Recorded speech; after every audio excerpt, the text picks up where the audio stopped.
So when it comes to the pack mentality, if you guys are familiar with Cesar Millan, who was promoting like the pack leader, and the problem with the pack leader mentality is that people took it to heart, and they thought that if you saw a pack of dogs, that one of them was the leader. That's not how that works, okay? But in his theory, it makes sense because yes, it's the human in charge and then the dogs underneath, and the human can always be in charge.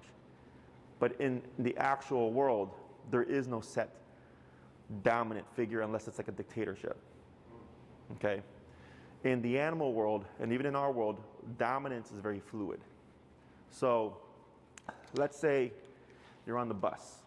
You got a bus driver, you got 20 patrons, and you see one person harassing another person.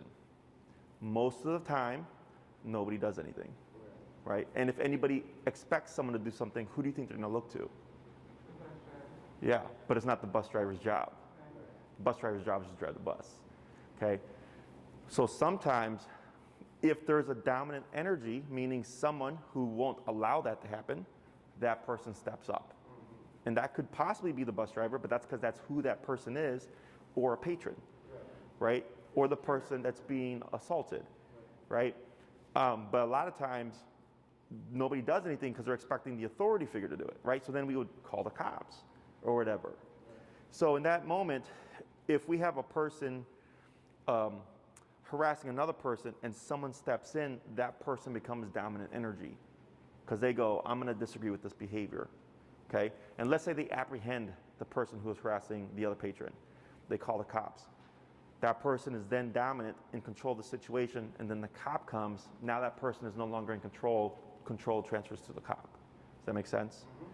So like right now, I would be dominant energy because I have something that you need, right? And I'm educating you and I'm teaching you.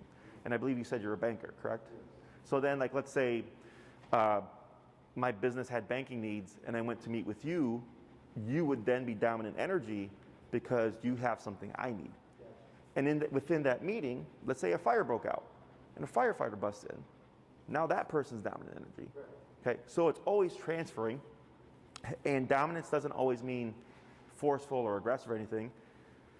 Dominance occurs in conversation, right? So in this conversation, I'm dominant energy.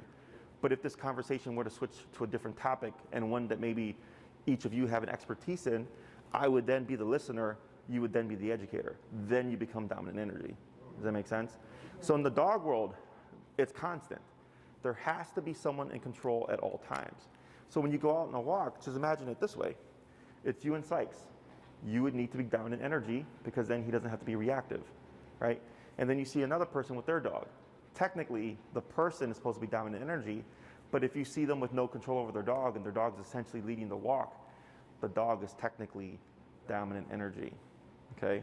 And then when you go out and you go to a restaurant, if you can, go out to a restaurant, and you see a family of 5 people, and you see the dad talking and everybody's quiet, right? And then the wife responds, right? And then when the kids starts talking, you start to see how they just start to ebb and flow with each other.